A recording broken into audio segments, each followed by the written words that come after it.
أعوذ بالله من الشيطان الرجيم بسم الله الرحمن الرحيم Assalamu alaikum wa rahmatullahi wa barakatuh. As you guys know that we are in the month of Rabiul Awwal, and we have made videos about this on some of the practices of the Barelvi public, the way they are practicing, the way they are celebrating the birth of the Prophet sallallahu alaihi wasallam. And then they always make the argument that we have the basis, of celebrating the Prophet sallallahu alaihi wasallam. In fact, his birth sallallahu alaihi wasallam, the fact that he used to fast on a Monday. So from there we have the basis, and therefore we celebrate the Mawlid. And then certain scholars said that we don't restrict it to one day, 1 month, or one day, and we don't restrict it to these times. In fact, we keep it general and we do it throughout the year. Now the issue that I'm having here is, and it's not just me, it's the public, whether they are Muslims or the non-Muslims, who are having this issue, is that first you said that we want to celebrate the birth of the Prophet sallallahu alaihi wasallam, and we said fine, as long as you are keeping it general, it's not a new practice in the religion, you can have your your gatherings, your mahfils, the praises of the Prophet sallallahu alaihi wasallam. You can talk about the Prophet generally in the masjid and call it milad, or call it siratul nabi, or call it whatever you like, as long as you are educating people.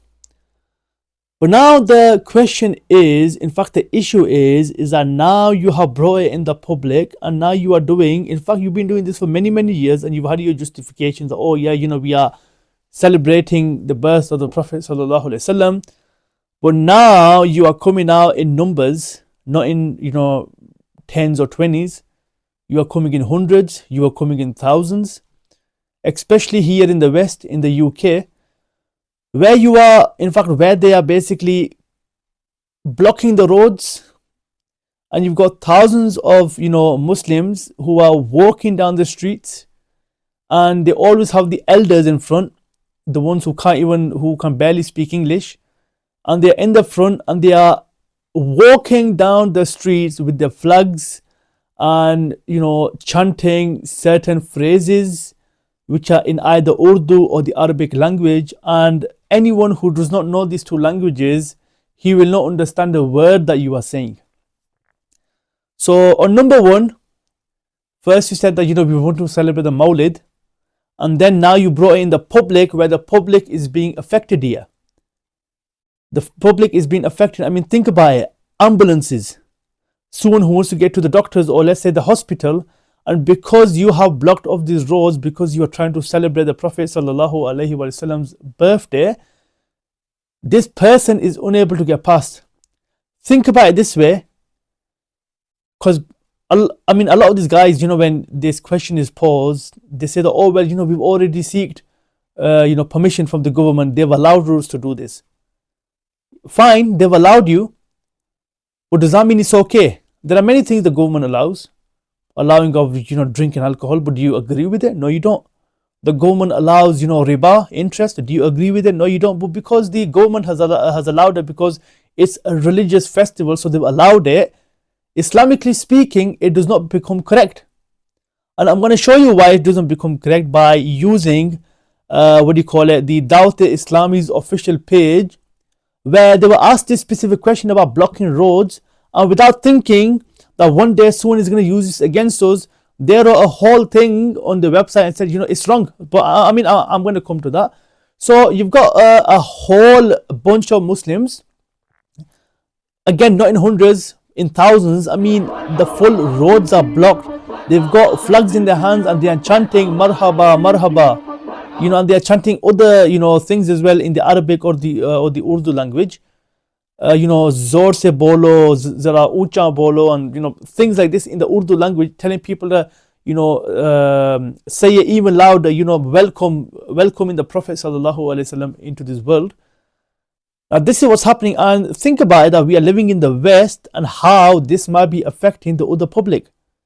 If you were in Pakistan or India, or let's say a different country where this is a normal thing, where the Muslims, on let's say specific occasions, they get out and they do Julooses, and they go out in numbers, and they express the love they have for the Prophet sallallahu alaihi wasallam. But because we live in the West, because we live in the UK, what you are doing, and what I'm saying, and I don't mean that it's still fine if you're doing it in a Muslim country, because there are ambulances there are police officers there who have to go somewhere, who have to go on an emergency, because of these roads being blocked and people are in the on the roads, they are chanting and they are there for maybe maybe all day, and they are chanting and chanting and chanting, and these emergency services cannot get past, and also the public who are having issues. Think about it, you need to go somewhere, and before you go you are like, oh my god, I can't go today. Why? Because of so and so, or because of certain groups, they are blocking the roads and they're going to be doing a whole march over there. I could not even get there. And what I find surprising about these Mawlids is that, okay, fine, for the sake of argument, let's say that it's fine for you to block roads. Now, coming from an Islamic point of view, what is the point of having horses over there? What is the point of having these hired cars over there? So you wanted to do a Mawlid. The Prophet sallallahu alaihi wasallam, he lived a very humble life. He never said, right, get the horses out, and let's get the camels out, the most expensive animals, and let's go and do these marches and show people how much we love let's say Isa alayhi salam. Or the Sahaba said, right, let's express our love in this way for the Prophet sallallahu alaihi wasallam. So you've made up an act which the Prophet did not do, the Sahabas did not do. You made up a new act saying that, oh, we are here to express the love for the Prophet sallallahu alaihi wasallam, and you've gone onto the public and you are causing issues for the public and for the emergency services here in the Western countries. In England, you are going now on the month of Rabiul Awwal, the birth of the Prophet sallallahu alaihi wasallam, on his birthday, and you are now using this to express your love for the Prophet sallallahu alaihi wasallam. Then you've got all these vans who are driving and people walking behind them. I mean, think about it, these people who are walking in the Juloos, how much of Islam do they know? Most of these guys don't even pray. Most of these guys are not even on the right path. Most of these guys could not even speak to a non-Muslim and clear certain misconceptions about Islam. At the front we have certain let's say leaders, Peer Sahibs or Maulvis or whoever, who don't even know the English language, who can't even speak the English language. They probably couldn't even speak to a non-Muslim and explain their religion to them, and they are at the front and they are leading these Juloos. Yes, maybe in Pakistan you could do this, maybe in Pakistan you are the leaders and you are in charge over there, but here in the UK you can't be expecting the same thing. Now, coming to what Dawat Islami said on their website, and I'm going to display the whole thing there so you guys can actually read it. So they were basically asked the question, and they said, so they kept the chapter or the heading, you could say, as a heartfelt plea, do not obstruct pathways. And then they said, just as the religion of Islam has provided guidance on various aspects of life, guidance has also been given pertaining to pathways. Yes, to pathways, the public pathways. The final Prophet of Allah sallallahu alaihi wasallam, he said, and this is a hadith now they are quoting, and this hadith fits right here as well. And this is a hadith in Abu Dawud 2629. I will display the hadith here as well, where it says, once during a journey for battle. Now a battle is when a full army goes for a battle, just as similar to how these guys do a Juloos. So it was a Juloos, it was a journey for battle. People occupied a lot of space and blocked the road. They occupied loads of space and they were blocking the roads. Upon seeing this, the final Prophet sallallahu alaihi wasallam sent someone to announce to the people that whoever occupies a lot of space or blocks the roads, then there is no battle for him, there is no jihad for him. So you are telling me that when these real lovers of the Prophet sallallahu alaihi wasallam, who went into battle for the Prophet sallallahu alaihi wasallam, who became Muslims, who put their lives at stakes, the Prophet is telling them that if you're going to block roads and you're going to occupy a lot of space, there will be no jihad for you, meaning that they won't even get the reward for fighting the enemies of Islam. And you think blocking the roads and occupying place, especially in a Western country where the Muslims already have a bad name, and you are now going out in numbers, you're expressing your love for the Prophet sallallahu alaihi wasallam. Is this how the Prophet was? Please bring me an hadith where the Sahabas did something like this, where the Prophet said, it's fine, you can block the roads when it comes to expressing your love for me. Again, it comes to the same point, that you do an innovation, then within that innovation you have to start another innovation, and then within that innovation you have to start another innovation. Now I know there's going to be people saying, oh well, are you saying that we shouldn't be expressing? No, you should be expressing the love for the Prophet sallallahu alaihi wasallam, but do it in a controlled environment. Do it inside the masjids. Do it in a park. How many parks are there in the UK? Go in Birmingham, go to Leeds, go to London, go to Bradford, go to any of these cities. There are parks over there. Get the permission like you did for the public roads. Get a permission for the parks.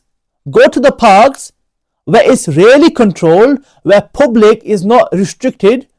No ambulance, no car will go through a park, to get to where they need to get to. No person is going to get through the parks to get to the ambulance. There are public roads for the public. Stop using the public roads to block the roads and expressing your love for the Prophet sallallahu alaihi wasallam. So this is what the Dawat Islami have said on their page, without even thinking that one day this is going to be used against us, because these same guys on their own social medias or YouTube, they are saying, on so and so day or such and such day, we are going to be doing a Juloos, so please join us. Again, don't bring that back home Pakistani mentality into the UK and block the roads here and give other people issues. People have got to go to work. People have other emergencies, because you want to block the roads, because you want to express the love for the Prophet sallallahu alaihi wasallam, and you think that's the best way of doing it. I'm sorry to say, if the Prophet sallallahu alaihi wasallam was here, he would have never agreed and he would never allowed such a practice. Otherwise, it would have been happening in the Sahaba's time. Tell me, in the time of Imam Ali, tell me who was the leader of the Juloos? Who was the person who was praising the Prophet ﷺ in this Juloos? Which Sahaba said, Marhaba, Marhaba, Marhaba? It never happened. So who are you to bring up these new practices and make it look like you're not better than the Sahabas? Now, another issue I want to address is, what have the Peer Sahibs, why are the Peer Sahibs in these expensive hired cars? Are they unable to walk? If they are unable to walk, get them a wheelchair. Get somebody to walk with them on a wheelchair. Let's even say the Juloos is fine. Why have they got someone to hire a car, or let's say whoever's giving them the car, they sat in one of these really fancy cars. And not just one of them, you go about 4 of these Peer Sahibs or Mullahs or Maulvis. They sat in a car, people are walking behind them or maybe on the side, and they're chilling in the car.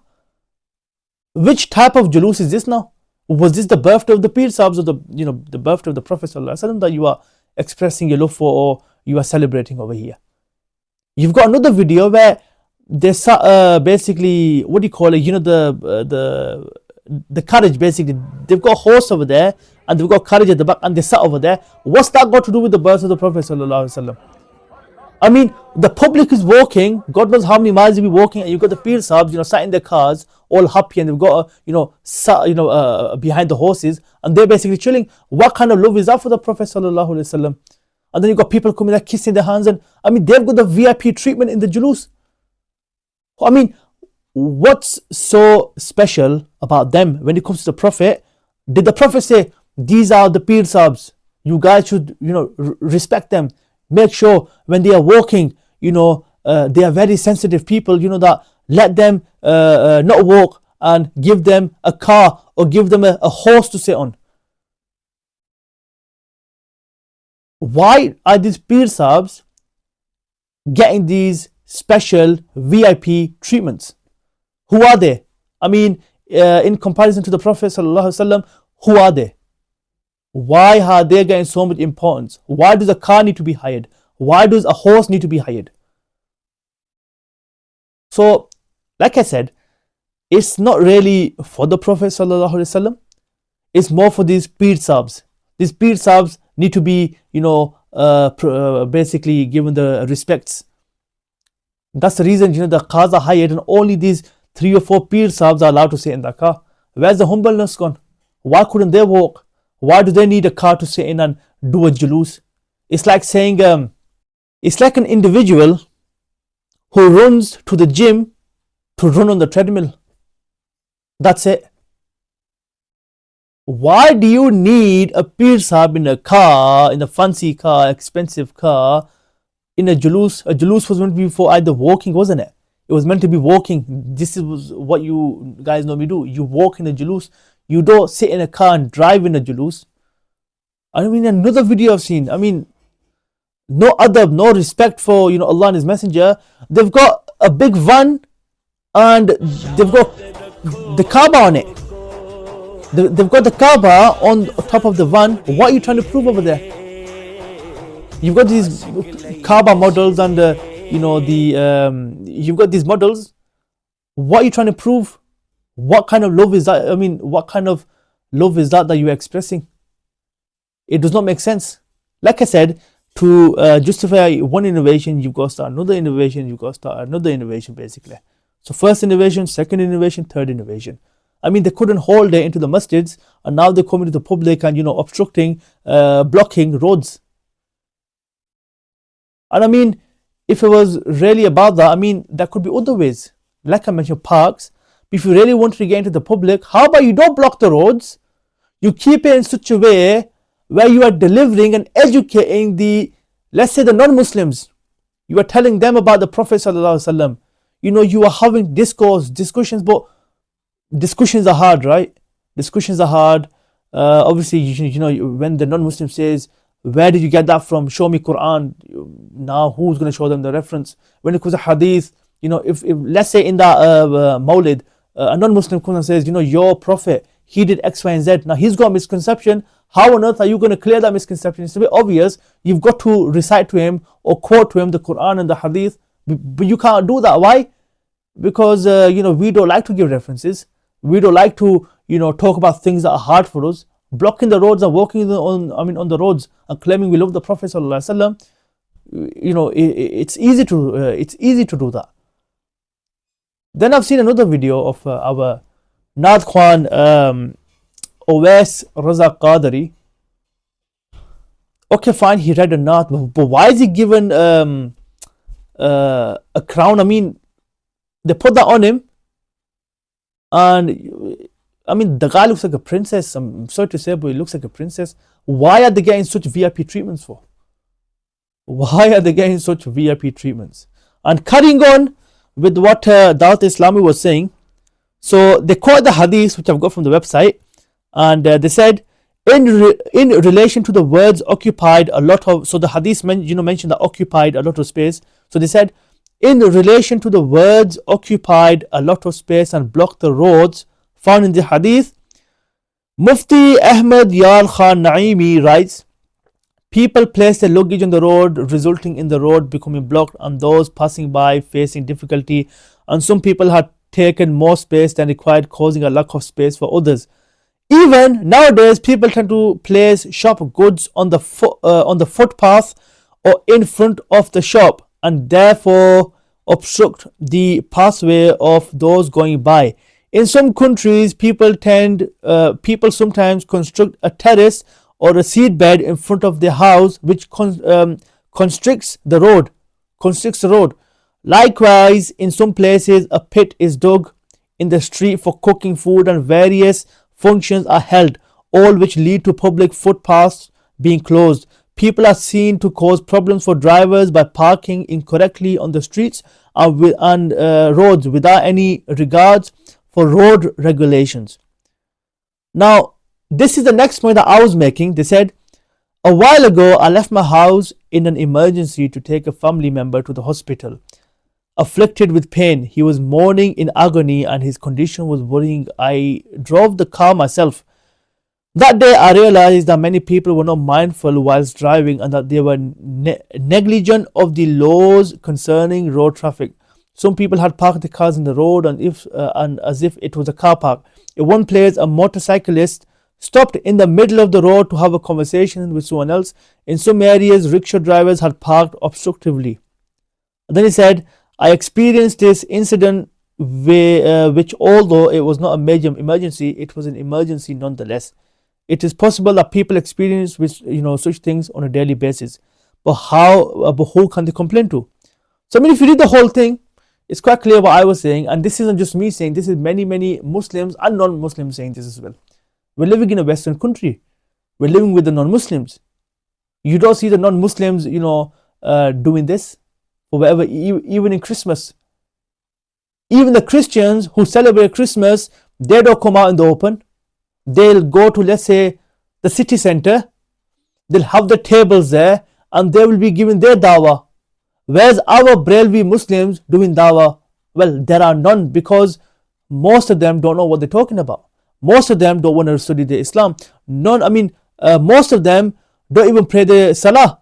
Most of them don't even know what an Hadith book looks like. And most of them blind follow the Pir Sahibs, the Mawlid Sahibs, the Imam Sahibs. Anything the Imam says will become halal for me. Anything that the Imam says will become haram for me. No matter what anyone says. This is the state of our Muslims, and the same Muslims are going down the streets and doing these Julooses, which again is not in the Quran, is not in the Sunnah. The Prophet never allowed it, the Sahibs didn't do it, and according to the Hadith I mentioned, where the Muslims were told by the Prophet ﷺ that you are causing too much issues by blocking the roads. So if you carry on doing that, there will be no jihad for you. And we think, you know what? We know better than the Prophet ﷺ. This is our state.